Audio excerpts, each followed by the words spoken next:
Gopijana Vallabha Girivardhari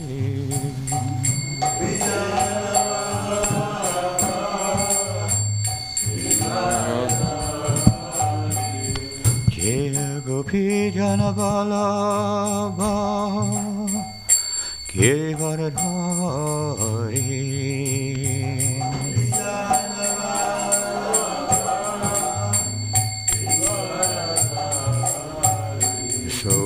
Sodanandana Rajajana Ranjana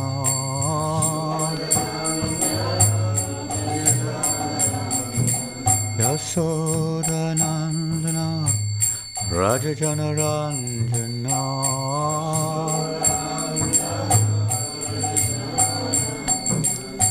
Yamunatira Vanachari Yamunatira Vanachari Yamunatira Vanachari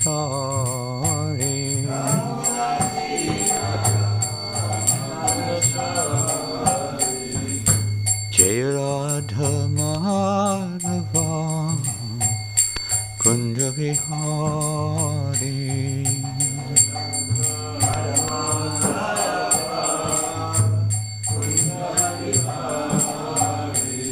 Jaya Radha Madhava Kunja Vihari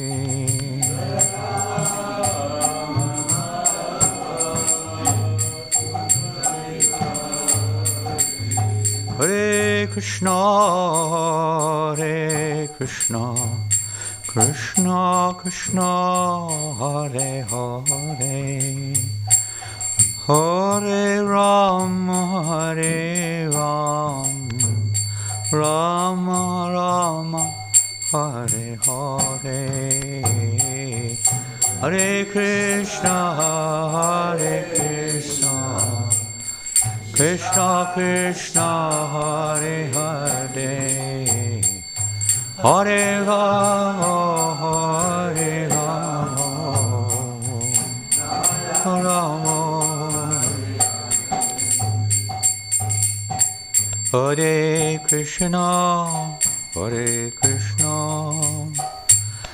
Krishna Krishna, Hare Hare, Hare Rama, Hare Rama, Rama Rama, Hare Hare, Hare Krishna, Hare Krishna, Krishna Krishna, Hare Hare, Hare Rama, Hare Rama, Rama Rama, Hare Hare. Hare Krishna, Hare Krishna, Krishna Krishna, Hare Hare, Hare Rama, Hare Rama, Rama Rama, Hare Hare.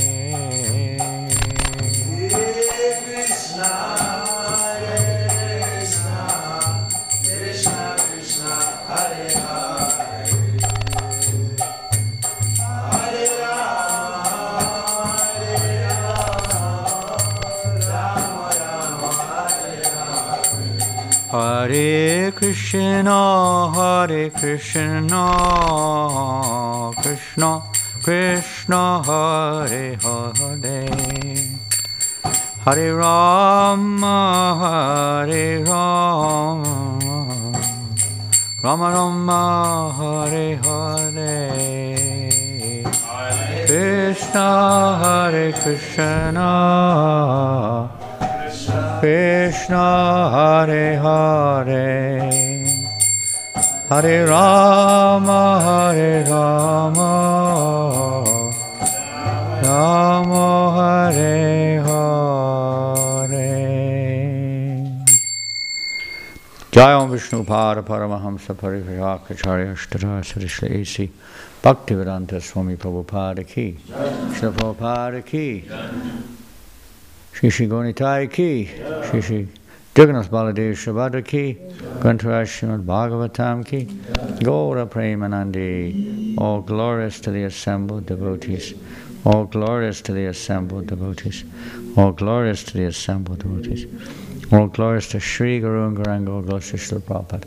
Namo Vishnu Padaya Krishna Prasthaya Bhutale Srimate Bhaktivedanta Swaminiti Namane Namaste Saraswate Devi Gaudavani Pracharine Nirvasesha Sunyari Pastachade Satai. Om Namo Bhagavate Vasudevaya. Om Namo Bhagavate Vasudevaya. Om Namo Bhagavate Vasudevaya.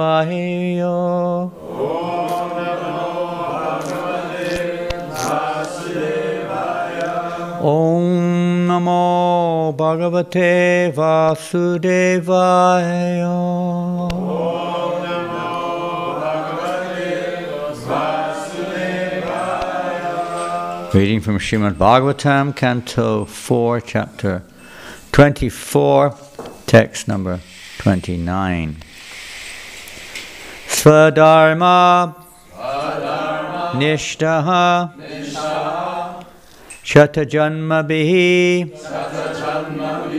Puman Virinchitam Eti Tataha Param Hi Mam Avyakritam Bhagavataha Atha Vaishnavam Padam Yata Aham Vubudaha. It's interesting. Kala Atyaye Sadamanishta Shatajanma Bi Puman Virinchatameti Tatak Param Himam Avyakritam Bhagavato Ta Vaishnavam Padang Yataham Vibuddha Kalatyaye Swadharmanishta Shatajanma Bi Puman Virinchatameti Tatak Param Himam Avyakritam Bhagavato Ta Vaishnavam Padam Yataham Vibuddha Kalatyaye Swadharmanishta Shatajanma Bi Puman Virinchatameti Tatak Param Himam Avyakritam Bhagavato Ta Vaishnavam Padang Yataham Vibuddha Kalatyaye Swadharmanishta Shatajanma Bi Puman Swadharmanishta Shatajanma Bi Puman Virinchatameti Tata Param Himam Virinchatameti Tatak Param Himam Avyakritam Bhagavato Ta Vaishnavam Avyakritam Bhagavato Ta Vaishnavam Padam Yataham Vibuddha Kalatyaye Padang Yataham Vibuddha Kalatyaye. Swadharmanishta Shatajanma Bi Puman Swadharmanishta Shatajanma Bi Puman Virinchatameti Tata Param Himam Virinchatameti Tatak Param Himam Avyakritam Bhagavato Ta Vaishnavam Avyakritam Bhagavato Ta Vaishnavam Padam Yataham Vibuddha Kalatyaye Padang Yataham Vibuddha Kalatyaye. Svadharmanishta Shatajanma Vipuman Swadharmanishta Shatajanma Vipuman Virinchatameti Tatakparam Himam Avyakritam Bhagavato Tavaishnavam Avyakritam Bhagavato Tavaishnavam Padam Yataham Vibhuta Kalatyaye Padam Yataham Vibhuta Kalatyaye. Ladies. Oh, ladies. Swadharmanishta Shatajanma Vipuman Virinchatameti Tatakparam Himam Avyakritam Bhagavato Tavaishnavam Padam Vibhuta Kalatyaye. Swadharma Nishtaha, one who is situated in his own dharma or occupation. Shata Janma Bihi, for 100 births. Puman, a living entity. Virinchatam, the post of Lord Brahma. Eti, gets. Tataha, thereafter. Param, above. He, certainly. Mam, attains me. Avya kritam, without deviation. Bhagavataha, unto the Supreme Personality of Godhead. Ata, therefore. Vaishnavam, a pure devotee of the Lord. Padam, post. Yata, as. Aham, I. Vu Buddha, demigods. Kala atyaye, after the annihilation of the material world. A translation and purport by Srila Prabhupada. A person who executes his occupational duty properly for 100 births becomes qualified to occupy the post of Brahma. And if he becomes more qualified, he can approach Lord Shiva. A person who is directly surrendered to Lord Krishna or Vishnu in unalloyed devotional service is immediately promoted to the spiritual planets. Lord Shiva and other demigods attain these planets after the destruction of this material world. Purport. This verse gives an idea of the highest perfection of the evolutionary process.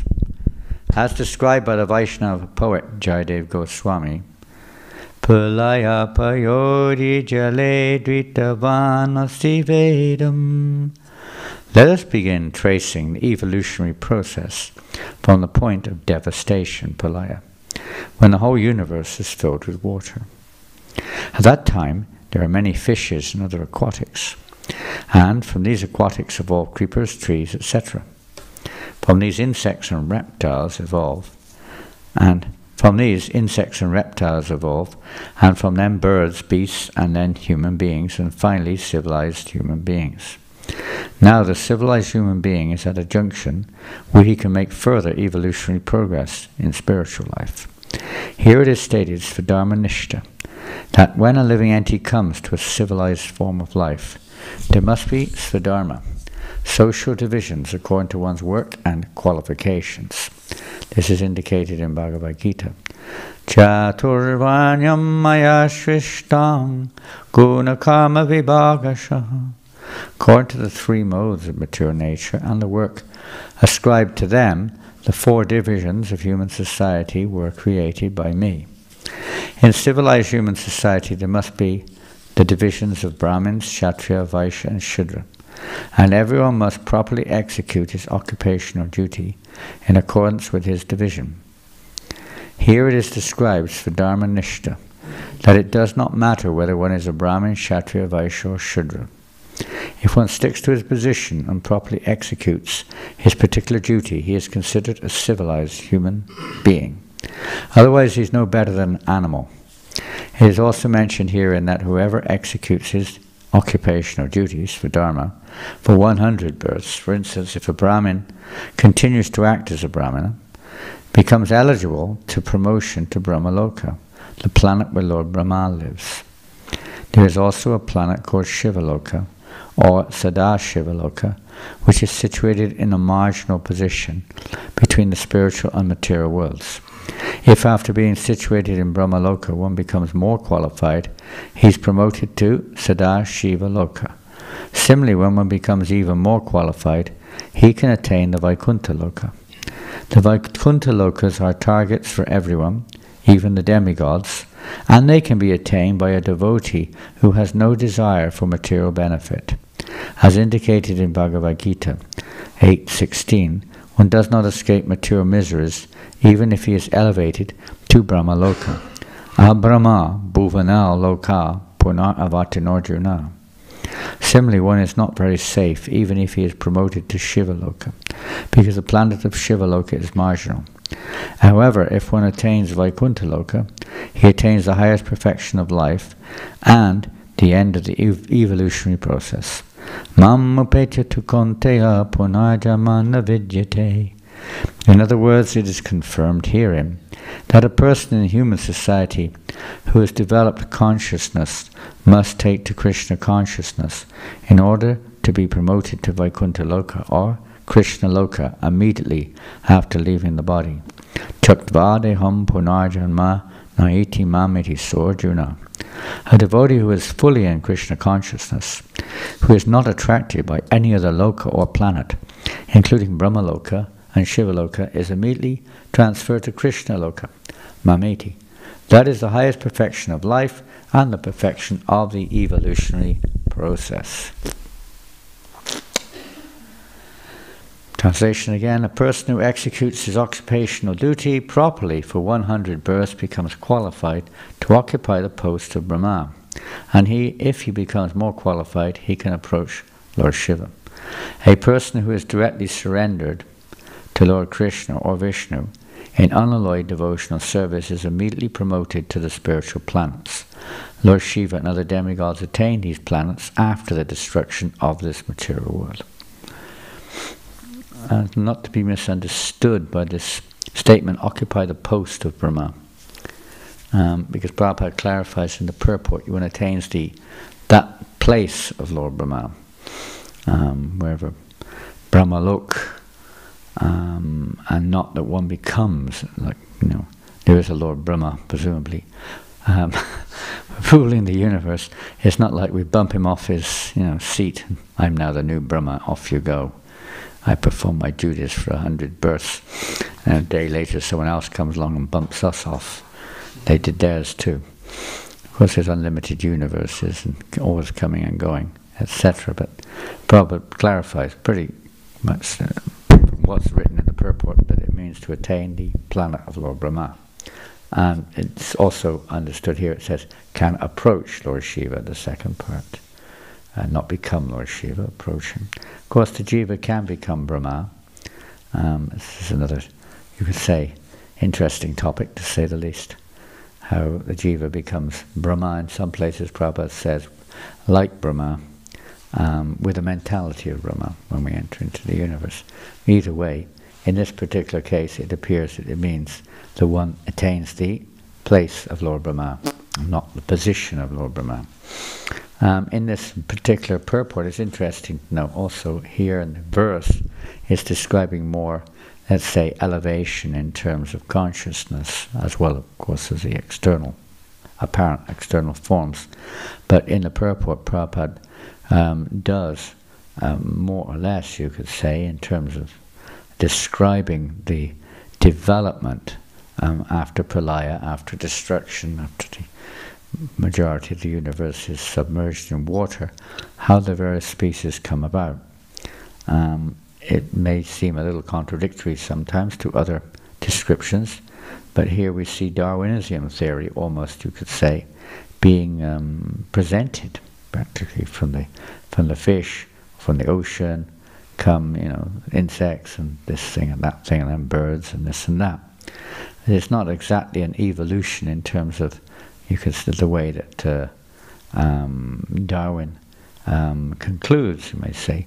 This is just the procedure that the Lord has for occupying the universe.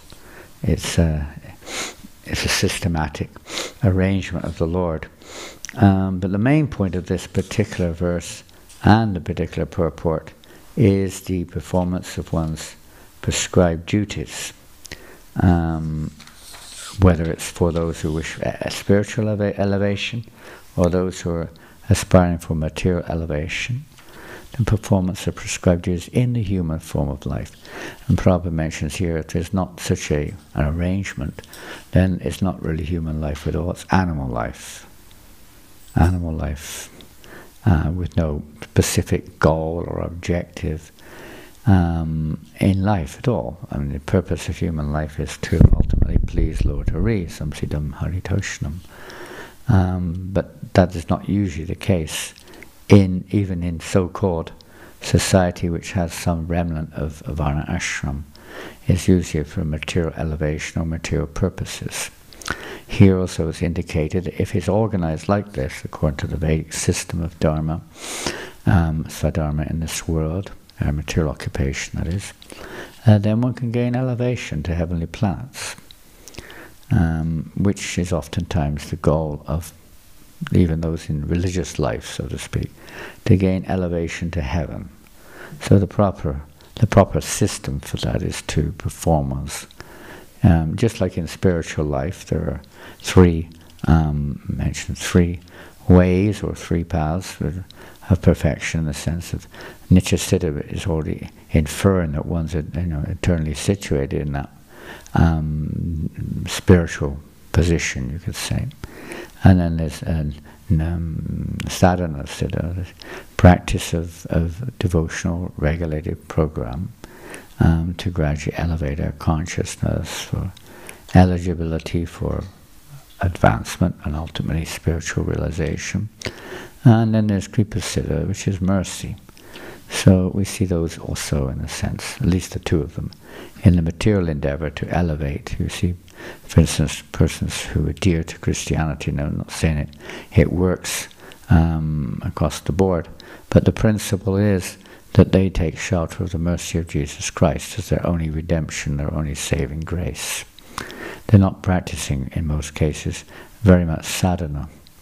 They're just taking shelter of mercy. Now, whether, as I say, whether that actually is not as cheap as it sounds, there's more to it than that. But in principle, that's the idea.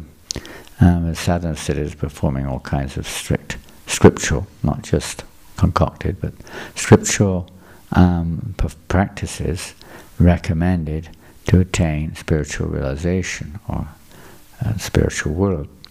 So these different paths, even those who are on the path of religiosity, two aspects are there also: divine mercy and following strictly various tapasyas or whatever it may be. Sometimes a combination of the two is recommended also. Generally that's the case. In the case in which we're, you could say, as aspiring devotees, Vaishnava, whatever, more or less that's our situation. We follow a Nityasiddha, and under the direction of a Nityasiddha we perform sadhana, regulated devotional service. But the effects of that are depending entirely on the mercy of the Lord. So all three are in place, all three, there's not exactly one or the other. And we associate with a Nityasiddha, and we follow their instructions. And by following their instructions, one evokes the mercy of Krishna, the kripa, the mercy of the Lord.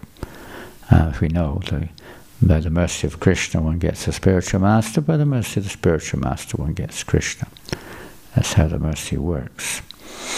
The final, we've just finished the month of Damodara, or the month of Kartika. This famous story, you've probably all heard it 100 times and more, how Mother Yasoda tries to bind Krishna, but by her effort alone it's not enough. She has to have the, Krishna's mercy. And Krishna's mercy, thus she was able to bind Krishna. Otherwise, try as she may, it didn't work.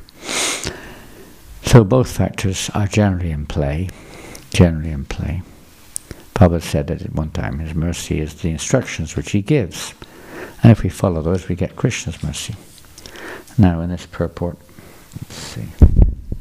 And that way we can be elevated. The devotees not usually interested, although Prabhupada did say one time, problem with my disciples is they want to go to heaven. And there's a bit of that. I'm sure there's a bit of that. And we may not consciously be aware of it. But that's the enjoying spirit, the desire to enjoy or be comfortable in the material world and so on. And that becomes a kind of almost like a motive, predominant motive. It may well be. We want to enjoy heavenly delights, without suffering materially, at least for some time. But the emphasis placed here, I don't know what it was, but is mentioned in the verse, I think. Where's the verse here? No, it's not. A person who is directly surrendered to Lord Krishna. Oh, yes, it is. Or Vishnu in unalloyed. It doesn't say alloyed. Unalloyed devotional service. So if we're in alloyed, in other words, mixed devotional service, when it's not, divine mercy can do anything, but when it's not eligible to enter Vaikuntha, or the spiritual realm, or maybe eligible, Prabhupada wrote, when Janananda Prabhu left the world, that if he at all has any material desire, he's been elevated to the heavenly planets for some time, and from there he'll go back to Godhead. But then he said, actually, in the next letter, he confirmed that he's gone straight back to Godhead. So if we do have any material desires, then it's understood that there's a good chance we're going to have to spend another lifetime or more in the material world, if we're still embracing those desires. It's a good chance. Mercy again. Prabhupada showered his mercy at one time when he was, some say in Melbourne.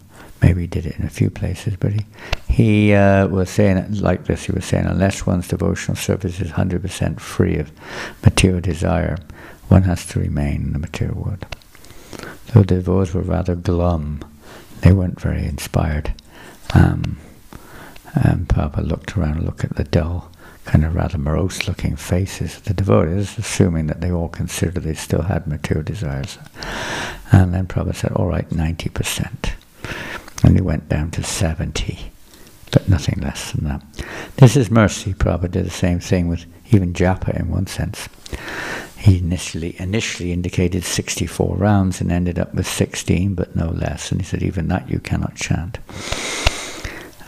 So the mercy is there, but we can't take advantage in the wrong way of that mercy. Take it for granted and, oh, never mind, and make up all other kinds of philosophies in relationship to it. We have to follow that at least carefully and sincerely, instructions. And we shouldn't think, therefore, okay, 70%.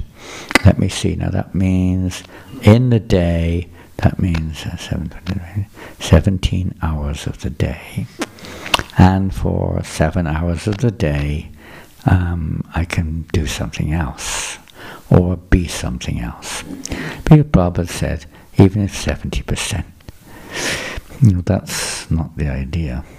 It means that we endeavor, sincerely endeavor, to attain unalloyed devotional service.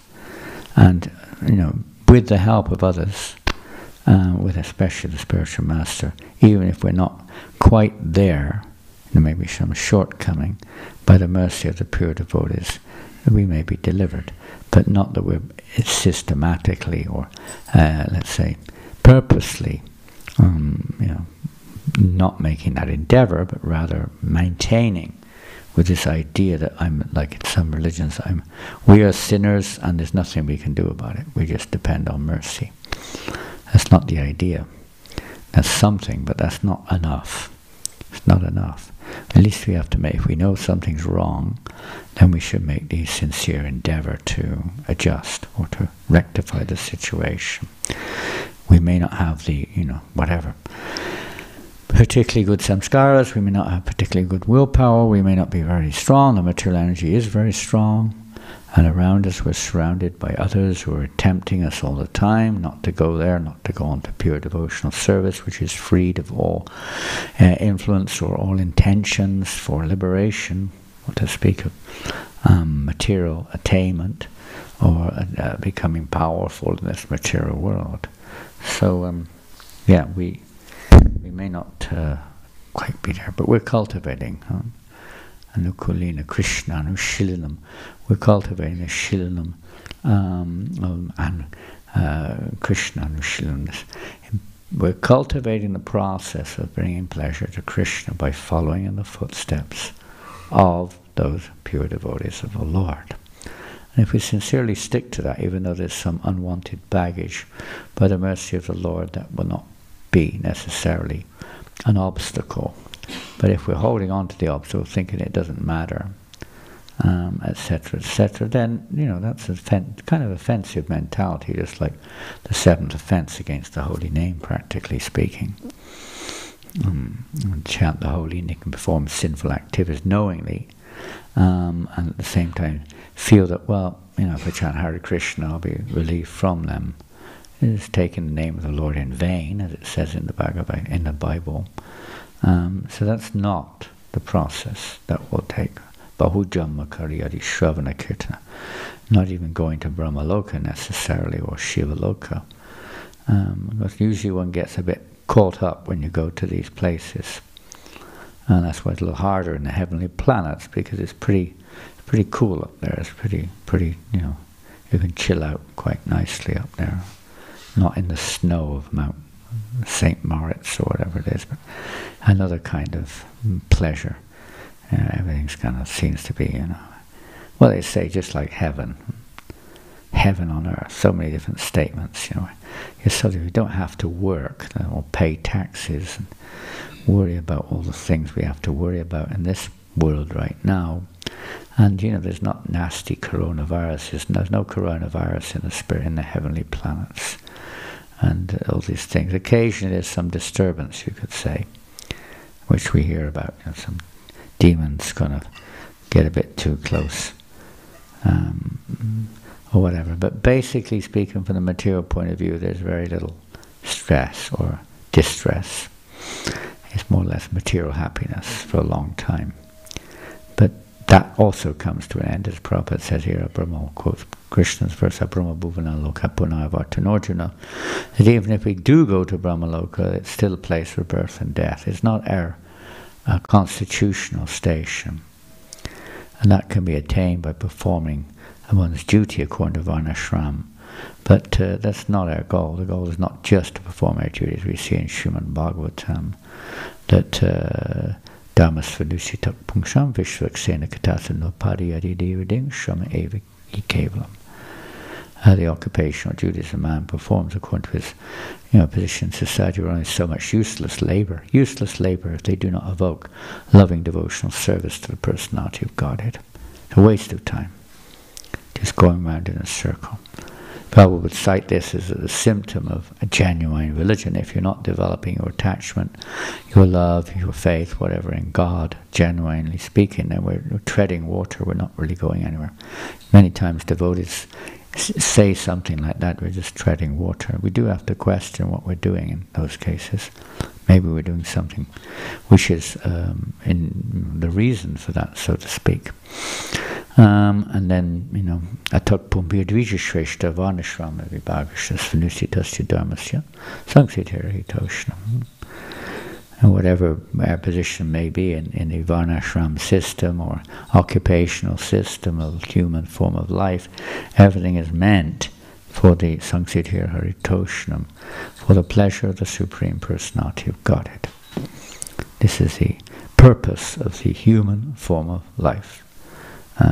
At least to make inquiry in this direction, that the human life is not meant for sense gratification. Kamasyanendriya patiya labo jiveti avada jivasya tattva jignasa nartayasya karmabi. But human life is not meant for sense gratification. We should live, maintain our body healthy as we can without becoming too absorbed in it. But the goal of life ultimately is to become Krishna conscious by inquiring. Jivasya tattva jignash, one is supposed to inquire into the nature of the absolute, not the relative. We spend, we talking about in general, People in general spend almost exclusively their time inquiring into the nature of the relatives, with very, very relative truth, with very, very little, if any, endeavor or even energy or any idea, even if there is some endeavor, as to what that is. There's no direction in society, there's no guidance, there's no structure to facilitate this inquiry. It becomes speculation at best. And there's no real authoritative path, clear path. If the absolute truth exists, knowledge of the absolute truth also exists. We don't need to speculate about its existence. It's already there. So that is the secret, you could say, of elevation, is to hear in this way from those who've heard, or those who know. Tadvidi pranipatina pariprashnena sevya ibidikshanti teganam gyaninas tadvidarshana. If we want elevation to the spiritual planets beyond birth and death in this world, to understand Krishna clearly and not speculatively, because a clear janma karma chamedivyam evam yoviti tatvada, one who understands Krishna properly, in full, doesn't take birth again in this material world, but attains the spiritual realm. So that understanding, that's the 4th chapter of Bhagavad Gita, the verses are there. To understand that clearly, the secret is tadvidi pranipatina pariprashnena sevya. We have to take shelter of a pure devotee of the Lord and follow their instructions, render service, hear from them, and so on. Because they can see the truth, they're not speculating. When in the dark, we speculate about something, we can't see it. And Prabhupada did once, at least, tell the story of the blind man. How many was it? 6 blind men of Hindustan or something. And they were all blind, and they came across an elephant, and each one of them is holding a different part of an elephant, and one of them's concluding the elephant is like a sword, because he's holding onto the tusk. Another one said it's like a tree, it's like holding onto the leg. Another one, the trunk, it's like a long rope. Another one, the ear, it's like a big floppy flag. Another one, the belly, it's like a big drum. Like another one, whatever it is. The tail was like a rope, the trunk maybe like a pipe or something. Everyone was holding a different part. No, it's a drum. No, it's not, it's a rope. And partly everyone's in the right, but they're all in the wrong. No one's got the proper picture because they're blind, they can't see. One who's seen the truth can see it. And they can see the different stages leading to it. There's a Vedic system, there's a God-given system, step-by-step system. There's a slow path, fast track also. Just like in the airport, you have the fast track, or you can queue up for 6 hours trying to get through the bag check or whatever it is. I know what it's like in Zurich, but in some places it's a nightmare. You go through the fast track, you have to pay a little extra, but you get through quick. So like that, there's a fast track, just surrender to the pure devotee and follow what they say. And there's a slow track, you go through the system, birth after birth and birth, 100 births, performing your duty perfectly, and you reach Brahmaloka. But you've only reached Brahmaloka, you haven't reached Vaikuntha. You're still in the material world, and after 100 years of serious, strict practice of proper Varnashram Dharma, you've reached Brahmaloka. Congratulations. You can stay there for a while, then you have to go back and start again unless you become elevated still further. It's almost, you could say, what's the point of it? What's the point of it? Well, the point is made clear when we get this opportunity to associate with one who knows what the point of it is. Samsithira Hitoshnam, to please the personality of Godhead by unalloyed devotional service. So if we're fortunate to be able to serve someone who has unalloyed devotional service, Shushushroshdamasya Vasudeva Gataruchi Syan Mahat Sevaya Viprapunya Tirtana Shevanat. If we have the opportunity to serve such a personality, then we're very, very fortunate. Because by serving such great personalities, great service is done. By such service, one develops an affinity or an attraction towards hearing about the personality of Godhead. This is the secret crossing secret, as we know from the teachings of Lord Chaitanya Mahaprabhu with Ramananda Roy, that cross point, Jnane Prayasam Pasta Namanta Eva, and so on, that this is the secret. Whatever situation one is in the Varnashram, if one has the opportunity to hear from a pure devotee of the Lord topics concerning Krishna, then one can, this is the turning point, this is the perfection of life, to have this opportunity. Perfection of life means, according to Varnashram, the opportunity to come to that platform. That's when real spiritual life begins. It's not just about elevating oneself through the system to a higher level, but to gain the eligibility to become liberated or freed from material birth and death, completely freed. By this hearing process, hearing from a pure devotee of the Lord, that hearing cleanses our heart and draws our attraction towards Krishna, and one evokes Krishna's mercy. Sridvatam Svakata Krishna Punya Shravana Kir Vidantyasto Yabhadrani. All the abhadras, or dirty things in the heart, are cleansed by the Lord when He sees that we're developing an attraction for hearing and chanting about Him. This is the simple nutshell process of, elevating us, or being elevated. We can't elevate ourselves exactly, but we can take to the process of elevation. It's our choice. But being elevated above conditional devotional service by associating with one who's transcendental or pure, and following their instructions, hearing and chanting, and gradually becoming more and more absorbed in hearing and chanting about Krishna. Hare Krishna, Krishna Krishna, Hare Hare, Hare Rama, Rama Rama, Hare Hare. So any questions? Yes, sir. Hare Krishna Raj, thank you. I had two questions. One is that we're speaking about different species, and it's mentioned there's 400,000 species of human beings. What does that mean exactly? Well, what do people think when you say species of human beings? Materially speaking, what do they think? Probably races. Racist, same thing. There's a Caucasian, is that what it's called? Mongoloid, and what's the other one called? The Africans, what are they called? Come on. We're talking scientific terminology here. Caucasians are the Indian European breed, Mongoloid is the Chinese breed, and then species. That's one way of looking at it. We don't look at it like that, or we don't understand it like that. And then there's, that's kind of based on color, but not entirely, because the Indians are also Caucasians. They're the same as European breed, as far as that goes. And the Chinese are not. They're Mongoloid, different structure. They have a different physical structure. And the same with the Africans, different physical structures. So those three are the most common. And then there's so many mixtures, of course, so many mixtures. But doesn't describe 400,000 species.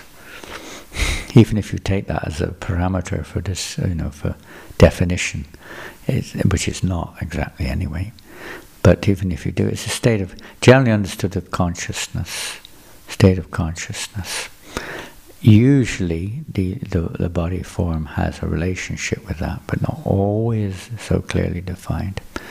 Different states of consciousness. People receive particular bodies, human-like forms, in different planets of the universe. It's not referring just to the Earth planet, of course it's not.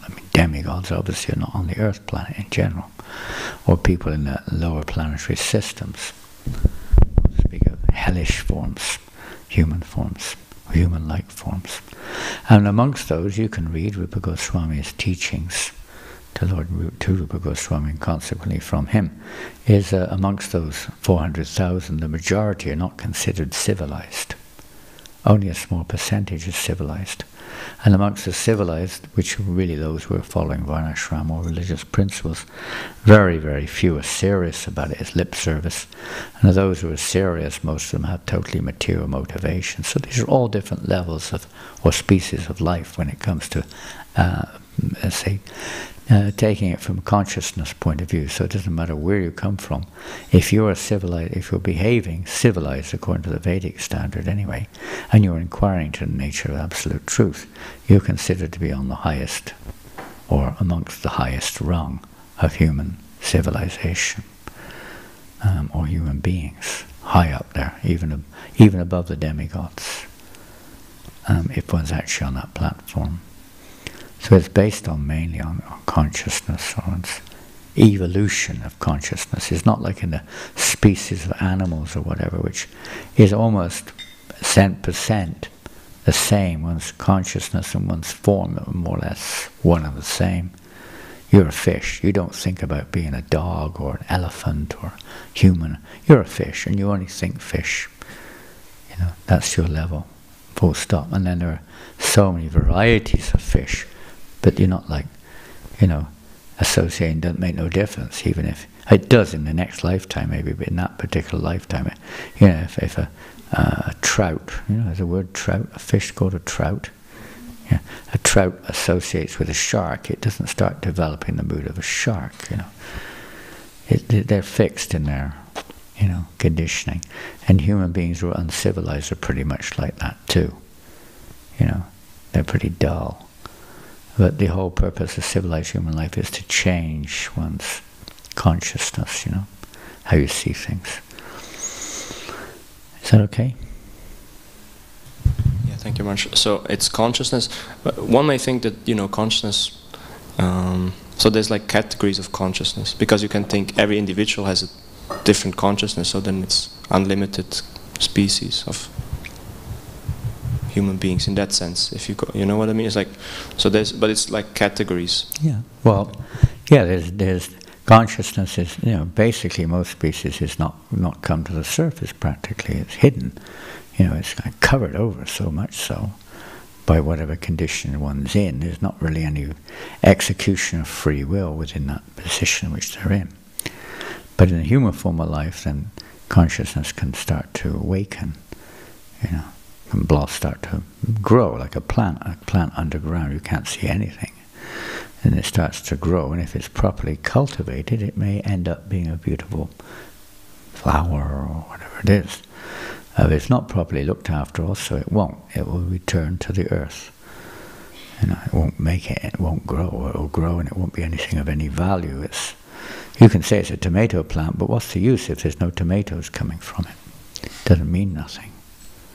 In human life also, what's the use if you're not doing, you know, it is what it is, and that's what you're going to get. If there's no tomatoes, then you're going to have to take birth in another body, a different plant, you know, maybe whatever, thorn bush or something. You know, but if you want to get tomatoes, you've got to act in a way to get tomatoes. You've got to water it, you've got to protect it, you've got to do this and that. Even though it is potentially a potato plant, a tomato plant, it's still, usually you have to be a little careful about it, making sure it gets what it needs. So yeah, in human form of life, that's what it's meant for. It's meant to, you know, evolve in consciousness. The animals, it's not like, you don't sit down, I mean, unless you're Francis of Assisi or something, you don't sit down and start preaching to a goldfish, you know. Okay, where are all the goldfish this morning? Bhagavatam class is starting. Bring the goldfish. You bring 50 bowls of goldfish. I mean, what difference will it make to them? I mean, there's some remote benefit, maybe some sound vibration will pass through their consciousness. They have no awareness of what it is, or thoughts, oh, fantastic, you know, the holy name has entered my consciousness, and they start flying out of the water in ecstasy or something. Doesn't usually happen. They're so dull. But it does. It floats through their consciousness. It's about all you can say. So it has that, obvious a beneficial effect. But they don't have any conscious awareness in relationship to it. They're not going to embrace it, generally speaking. But it's good fortune nonetheless. With human form of life, it's the same with most people. They're as dull as fish, practically speaking, as dull as a fish. That's why it's said they're not really inhuman. They're human body, and they're very low down there, almost animal mentality or lower, almost. And that's what the body you get next life round. And the idea is to wake up, and try to be conscious. Human form of life is meant, life of responsibility is meant to be understanding what our real responsibility. To the degree that a person takes their responsibility, they're becoming elevated in the cycle of human form of life. And if they get the good fortune to associate with transcendentalists, then that can be, and they take advantage of it, that can be rapidly, they can even attain liberation. Even though when we are good examples of that, coming from a very degraded, potentially a very good opportunity, but a very degraded lifestyle, very degraded. So, we see that many people are so intoxicated with either drugs or liquor or just material sense enjoyment itself, not any necessary intoxicant. They just have no interest, no time whatsoever for spiritual life, isn't it? You meet them all the time on Sankirtan, right? You meet them practically all the time. They have no interest. You're trying to find another way to capture their attention, but it's not easy. Their minds are just in another world. And they're just not interested. There's not even a glimmer. It seems like they don't even recognize your presence. They've got things in their ears or something walking by, ear plugs or whatever it is. I think it's some kind of sound that they're listening to up there. Music or whatever, I don't know. Different things. They're so dull. And then some people are not so dull. They're considered to be a little more elevated in the species of human beings. They may be ready to hear. What to say. And if you don't take advantage in the human life of hearing when you're supposed to, or following principles when you're supposed to, then you lose that opportunity. So you're either so dull. There's other factors involved, no doubt about karma. Is very no one can fully understand the workings of karma, but in principle, if one doesn't take advantage of the human form of life, then one doesn't get it next time round. One has to go through the species again according to your karma and desire. That's usually what it is. Anything else? It's consciousness. Thank you, Marge. The other question was about going back to Godhead from the heavenly planets. Going home back to Godhead. We used to sing that during Kirtan. Can you imagine?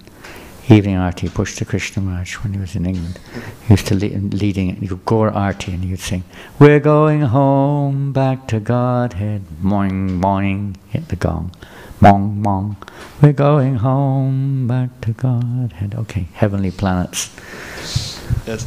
So I thought basically, maybe there's some exceptions, but usually only on this Earth planet you can actually go back to Godhead, and lower and upper planetary systems, there you just act or experience your karma. So once that is exhausted, then you go back to Earth, and from there. So you can actually be elevated from material world, material heavenly planets to spiritual world. It sounds a good stepping stone. As you say, that's generally what we hear, and that's generally understood. But this Earth planet is the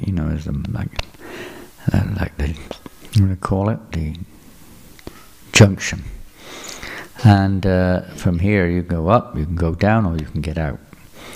It's like the room, sometimes you go into a room where they decide whether you're going this way or that way, or out, release. So yes, usually this human form of life on this earthly plane is we even hear about demigods aspiring to take birth on the earthly planet at different times for that reason, or residents of the heavenly planets. But it's clearly obvious that it isn't impossible to go back to God, especially from the heavenly planets. It's not impossible from any platform if one gets the opportunity and takes advantage of the association of a pure devotee of the Lord. There are certainly pure devotees in the heavenly planets. I mean, Narada Muni is always floating around, here, there, and everywhere, and then there are many others too. Lord Brahma is a pure devotee. He may not be acting in the way of as apparent, pure sadhana bhakti or something, but he is a pure devotee of the Lord. So, if one gets the fortune of taking advantage of that aspect of their association, then one can. Why not? One can be elevated beyond the material plane. But generally speaking, you're right, that's what we understand from whatever you read and hear, is that the Earth planet is more suitable for this, for various reasons, and some of them are quite obvious. In heavenly planets you do. I mean, even in Krishna consciousness movement today, we often become a little bit over-attached to or trying to create a comfort zone.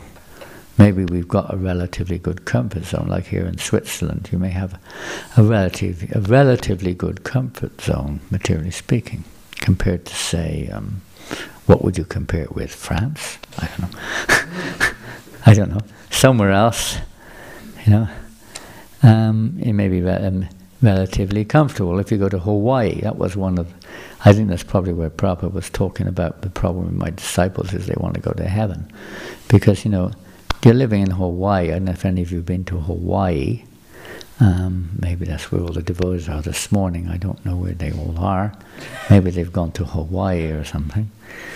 But if you live in a place called Hawaii, it's not so easy to, devotees in Russia, before this glasnost, this the few I've heard from, said they felt much more Krishna conscious before than they did after. Although they were appealing and endeavoring to try to get so-called freedom, somehow or another they felt more Krishna conscious in that difficult situation under pressure like that. And when there was freedom, then they just got kind of caught up with, well, now social media, maybe not them, but all kinds of other things came into their lives which were,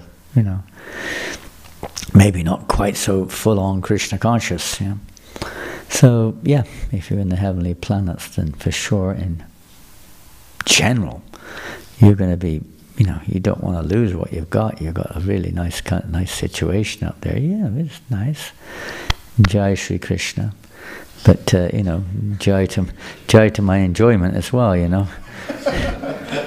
Thank you, Krishna. And if you've got the time to think about that, you're too busy enjoying yourself. And if you're in hellish planets, you're too busy trying to tolerate, survive, and get out of there, whatever it is, Oh, you're just overwhelmed. It's like on this planet, the Prabhupada says, you can't really preach to someone who's starving. Someone's on, if they're a devotee, that's different, but an ordinary person is, you can't really, their only thoughts, give me food. And Prabhupada even said that's what we have to do with such people. We have to give them food. You don't try to preach to them, you give them food. Because they're dying, they're starving. All they can think of filling their belly. How can they? You say, don't worry about that, you're not your body, chant Hare Krishna. They're not at that point. They're not at that point. So it's like something like that. They have a heavenly, hellish planets. You try preaching. You go on the beach. You go on the beach in Hawaii, or you go on the beach in Byron Bay, or Sunshine Coast, or Surfer's Paradise in Australia. So it's kind of like a joke. The devotee, this scrawny-looking kind of, scrappy-looking devotee, goes on the street with a book. Kind of, hey, take a book. What's this about, mate? Oh, this will help